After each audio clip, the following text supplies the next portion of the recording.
ya no es un gobierno de fuerza, de monopolios norteamericanos, si en vez de ስማቸው ሲነሳ ለደጋፊዎቻቸው የጀግንነት የነጻነትና የህዝብ ወገንተኝነት ተምሳሌ፣ ለተቺዎቻቸው ደግሞ የአምባገነንነት የጭቆናና የኢኮኖሚ ውድቀት አራማጅ ተደርገው ይወሰዳሉ። ዛሬ የምንመለከተው የአንድን ግለሰብ ታሪክ ብቻ ሳይሆን የአንድን ሀገር፣ አህጉር፣ የዓለምን የፖለቲካ የማህበራዊና የኢኮኖሚ ገጽታ የቀየሩ ግለሰብን ነው። የምንናገረው ስለ ፊደል አሌሃንድሮ ካስትሮ ሩዝ ነው። ሰላም ጤና ይስጥልኝ ውድ የዩቲዩብ ቻናሎች ሰዎች፣ እንኳን ወደ ቻናሉ በደህና መጡ። በዛሬው ቪዲዮአችን የእኚህን ታሪካዊ ሰው ህይወት ከጅምሩ እስከ ፍጻሜው ስኬትና ውድቀታቸውን፣ ውዝግቦቻቸውንና ያሰረፉትን አሻራ በጥልቀት እንመለከታለን። እስከ ቪዲዮአችን መጨረሻ ድረስ አብረው እንዲቆዩ በአክብሮት ጋበዝን። መልካም ቆይታ። ፊደል ካስትሮ የተወለዱት ነሐሴ 13 ቀን 1926 ዓመተ ምህረት በምስራቃዊ ኩባ ኦሪንቴ ግዛት ውስጥ በምትገኝ ቢራም በምትባል ትንሽ ከተማ ነበር። አባታቸው አንሄል ካስትሮ አርጊዝ ከስፔን የመጡ ስደተኛና ባለጸጋ የእርሻ ባለቤት ሲሆኑ እናታቸው ሊና ሩዝ ጎንዛሌዝ ደግሞ በቤታቸው ትሰራ የነበረች ኩባዊት ነበረች። ፊደል ከልጅነታቸው ጀምሮ ጠንካራ ፍላጎት፣ የማወቅ ጉጉትና አመራር የመስጠት ባህሪ እንደነበራቸው ይነገራል። የመጀመሪያና የሁለተኛ ደረጃ ትምህርታቸው በካቶሊክ አዳሪ ትምህርት ቤቶች ከተከታተሉ በኋላ በ1945 ዓመተ ምህረት ወደ ሃቫና ዩኒቨርሲቲ በመግባት የሕግ ትምህርታቸውን ጀምረዋል። የዩኒቨርሲቲ ህይወታቸው የፖለቲካ ንቃታቸው የተፈጠረበትና የተጠናከረበት ወቅት ነበር። በወቅቱ ኩባ በሙስና፣ በማህበራዊ ኢፍትሃዊነትና በአሜሪካ የኢኮኖሚ የበላይነት ተተብትባ ነበር። ካስትሮ በዩኒቨርሲቲ ውስጥ በተለያዩ የተማሪዎች ንቅናቄዎች ውስጥ ተሳትፈዋል። ስለ ኢምፔሪያሊዝም፣ ማህበራዊ ፍትህና ለኩባ ያላቸው ግንዛቤ እያደገ መጣ። በ1947 በዶሚኒካን ሪፐብሊክ የነበረው የትሩሂሎን አምባገነናዊ አገዛዝ ለመጣል በተደረገ ያልተሳካ ሙከራ ውስጥ ተሳትፈዋል። በ1948 ደግሞ በኮሎምቢያ ቦጎታ በተቀሰቀሰው ኤል ቦጎታ ህዝባዊ አመጽ ወቅት እዚያው ተገኝተው ነበር። እነዚህም ተሞክሮዎች የአብዮት መንገዳቸውን ጠርገዋል። በ1950 የህግ ትምህርታቸውን አጠናቀው በሃቫና የህግ ቢሮ ከፈቱ። በዋናነት የድሆችንና የተበደሉትን ጉዳይ በመያዝ ይታወቁ ነበር። በ1952 ዓመተ ምህረት ፎልሄንሶ ባቲስታ በወታደራዊ መፈንቅለ መንግስት ስልጣን ሲቆጣጠርና የ1940ውን ህገ መንግስት ሲሽር የካስትሮ የፖለቲካ ምኞትና የትግል አቅጣጫ ግልጽ ሆነ። ካስትሮ ባቲስታንም ህገ መንግስታዊ መንገድ ሊሞግቱት ሞክረው ሳይሳካላቸው ሲቀር ብቸኛው መንገድ የትጥቅ ትግል መሆኑን አመኑ። ሐምሌ 26 ቀን 1953 ዓመተ ምህረት ፊደል ካስትሮ 160 ከሚሆኑ ወጣት አብዮተኞች ጋር በመሆን በሳንቲያጎ ዴ ኩባ የሚገኘውን የሞንካዳ ወታደራዊ ሰፈር በድፍረት አጠቁ። ዓላማቸው የጦር መሳሪያ በመማረክ ህዝባዊ አመጽ መቀስቀስ ነበር። ጥቃቱ በወታደራዊ አቅምም ሆነ በአፈጻጸም ስኬታማ አልነበረም። አብዛኞቹ ታጋዮች ሲገደሉ ካስትሮና ወንድማቸው ራውልን ጨምሮ ጥቂቶች ተርፈው በቁጥጥር ስር ዋሉ። በፍርድ ሂደት ወቅት ፊደል ካስትሮ ራሳቸውን በመከላከል ታሪካዊ የሆነውንና ታሪክ ነጻ ያወጣኛል የሚለውን የብዙ ሰዓታት ንግግር አደረጉ። በዚህም ንግግራቸው ባቲስታንን አገዛዝ አውግዘዋል፣ የኩባን ችግሮች ዘርዝረዋል፣ የአብዮቱን ዓላማዎችና የወደፊት የኩባ ራዕይም አስቀምጠዋል። ምንም እንኳን የ15 ዓመት እስራት ቢፈረድባቸውም ይህ ንግግር የካስትሮ ስም በኩባ ህዝብ ዘንድ እንዲታወቅና የአብዮቱ ማኒፌስቶ እንዲሆን አድርጎታል። በህዝባዊ ግፊትና በዓለም አቀፍ ትኩረት ምክንያት ካስትሮ ከ2 ዓመታት እስር በኋላ በ1955 በምህረት ተፈቱ። ወዲያውኑ በሐምሌ 26 ንቅናቄ የተባለውን አብዮታዊ ድርጅት አቋቋሙ። የባቲስታን አገዛዝ ስለላና ክትትል ሲበረታባቸው ወደ ሜክሲኮ ተሰደዱ። በሜክሲኮ ቆይታቸው የአብዮቱን ቀጣይ ምዕራፍ አቀዱ። የገንዘብና የሰው ኃይልም አሰባሰቡ። እዚያም ነበር ከአርጀንቲናው ሐኪምና አብዮተኛ ኤርኔስቶ ቼ ጉቬራ ጋር እየተገናኙ። በታህሳስ 2 ቀን 1956 ዓመተ ምህረት ፊደል ካስትሮ፣ ቼ ጉቬራ፣ ራውል ካስትሮና ሌሎች 79 ታጋዮች ግራማ በተባለች ትንሽ ጀልባ ከሜክሲኮ ተነስተው ኩባ ዳርቻ ደረሱ።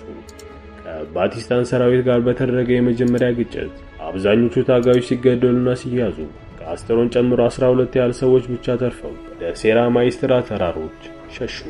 ከዚያም ለቀጣዮቹ 2 ዓመታት በሴራ ማይስትራ ተራሮች ውስጥ በመመሸግ የገበሬውን ድጋፍ እያገኙ የሽምቅ ውጊያ አካሄዱ። የካስትሮ የአመራር ብቃት፣ የቼ ጉቬራ የውትድርና ስልትና የህዝብ ድጋፍ እየተጠናከረ መጣ። የሐምሌ 26 ንቅናቄ በከተሞች ውስጥ በስውር የተደራጀ እንቅስቃሴ ነበረው። የካስትሮ ሽምቅ ተዋጊዎች ቀስ በቀስ የባቲስታን ሰራዊትን እያዳከሙና ግዛቶችን እየተቆጣጠሩ መጡ። የህዝቡ ድጋፍና የዓለም አቀፍ ተቀባይነትን እያደገ ሄደ። በመጨረሻም ጥር 1 ቀን 1959 ዓ.ም ፉልሄንሶ ባቲስታ ከሀገር ሲሸሽ የካስትሮ አብዮታዊ ሰራዊት ሃቫናን ተቆጣጠረ። የኩባ አብዮትም ድል አደረገ። ይህ ለኩባ ብቻ ሳይሆን ለመላው ላቲን አሜሪካና ለሶስተኛው ዓለም ሀገራት ትልቅ ትርጉም ያለው ክስተት ነበር። ስልጣን ከያዙ በኋላ የካስትሮ መንግስት ፈጣንና መሰረታዊ ለውጦችን ማድረግ ጀመረ። የመሬት ይዞታ ማሻሻያ፣ ሰፊ መሬቶችን ከሀብታሞችና ከውጭ ኩባንያዎች በመውሰድ ለገበሬዎችና ለመንግስት እርሻዎች አከፋፈለ። ናሽናላይዜሽን፣ በአሜሪካኖች ቁጥጥር ስር የነበሩ የሸንኮራ አገዳ ፋብሪካዎች፣ የነዳጅ ማጣሪያዎች፣ ባንኮችና ሌሎች ቁልፍ የኢኮኖሚ ተቋማትን ወደ መንግስት ይዞታነት ተዛወሩ። የትምህርት ዘመቻ፣ በ1961 የተካሄደው ታላቁ የመሃይምነት ማጥፊያ ዘመቻ ኩባን በዓለም አቀፍ ደረጃ አስመስግኗል። የጤና ተቋማት ተስፋፍተው የሕክምና አገልግሎቶች ለሁሉም ዜጋ በነፃ እንዲዳረስ ተደረገ። የኩባ የሕክምና ባለሙያዎች በዓለም አቀፍ ደረጃ እውቅናን አገኙ። የዘር መድሎ በሕግ ተከለከለ። የሴቶች ተሳትፎ እንዲያድግ ተደረገ። የካስትሮ መንግስት እርምጃዎች በተለይም የአሜሪካ ኩባንያዎችን ሀብት ብሔራዊ ማድረጉ ከዩናይትድ ስቴትስ ጋር የነበረውን ግንኙነት በእጅጉ አሻከረው። አሜሪካን በኩባ ላይ የኢኮኖሚ ማዕቀብ ጣለች። በሚያዝያ 1961 ዓመተ ምህረት በአሜሪካ ሲአይኤ የሰለጠኑና የታጠቁ ኩባውያን ስደተኞች በዌይ ኦፍ ፒግ በኩል ኩባን ለመውረር ሞክረው በካስትሮ ጦር ተደመሰሱ።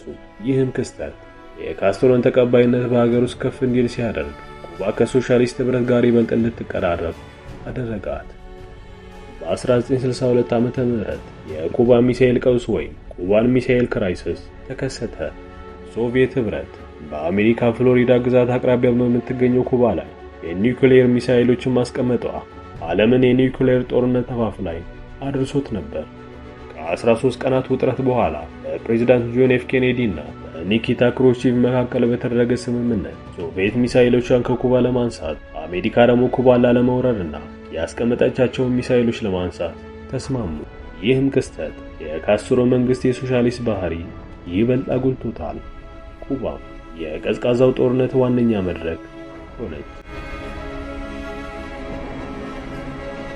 ፊደል ካስትሮ በላቲን አሜሪካ፣ በአፍሪካና በእስያ ለሚገኙ የጸረ ቅኝ ግዛት ጸረ ኢምፔሪያሊስትና የሶሻሊስት ንቅናቄዎች ከፍተኛ ድጋፍ አድርገዋል።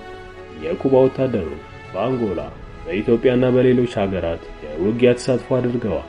የኩባ የሕክምና ባለሙያዎችና አስተማሪዎች በብዙ የሶስተኛው ዓለም ሀገራት አገልግሎት ሰጥተዋል። ካስትሮ የነን አላይንድ ሙቭመንት ዋነኛ መሪ ከሆኑት አንዱ ነበሩ። በሶቪየት ህብረት ከፍተኛ የኢኮኖሚና የወታደራዊ ድጋፍ ኩባ ለበርካታ ዓመታት የሶሻሊስት ስርዓቷን ማስቀጠል ችላለች።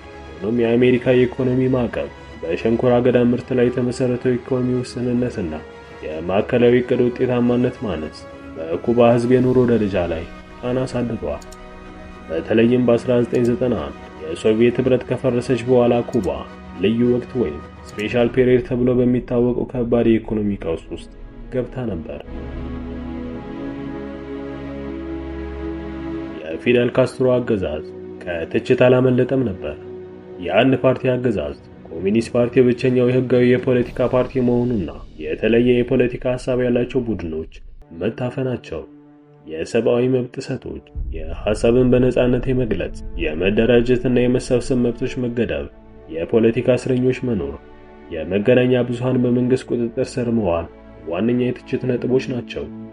ስደተኞች በፖለቲካና በኢኮኖሚ ምክንያት በርካታ ኩባውያን ሀገራቸውን ጥለው በተለይም ወደ አሜሪካ ተሰደዋል። ፊደል ካስትሮ ለ49 ዓመታት ኩባን ከመሩ በኋላ በ2006 ዓመተ ምህረት በጠና ታመው ለጊዜው ስልጣናቸውን ለወንድማቸው ለራኡል ካስትሮ አስረከቡ። በ2008 ዓመተ ምህረት ደግሞ በይፋ ከፕሬዝዳንትነትና ከጦር ኃይሎች ጠቅላይ አዛዥነት ስልጣናቸውን ለቀቁ። ሆኖም እስከ ህይወታቸው ፍጻሜ ድረስ የኮሚኒስት ፓርቲ የመጀመሪያ ጸሐፊ በመሆንና አልፎ አልፎ በጋዜጦች ላይ ሪፍሌክሽን ኦፍ ፊደል በሚል ጽሑፎችን በማውጣት ተጽዕኖአቸውን አስጠብቀው ቆይተዋል። ፊደል ካስትሮ እንደ አውሮፓውያን አቆጣጠር ህዳር 25 ቀን 2016 ዓ.ም በ90 ዓመታቸው ከዚህ ዓለም በሞት ተለዩ። ሞታቸው በኩባ ታላቅ ሐዘንን ሲያስከትል በዓለም ዙሪያ የተለያዩ አስተያየቶችን አስነስቷል። ደጋፊዎቻቸው ለታላቅ አብዮተኛና የህዝብ መሪ ሲያስታውሷቸው፣ ተቃዋሚዎቻቸው ደግሞ የአምባገነንነት ዘመን ማብቃቱን ገልጸዋል። የፊደል ካስትሮ ውርስ ውስብስብና አወዛጋቢ ነው።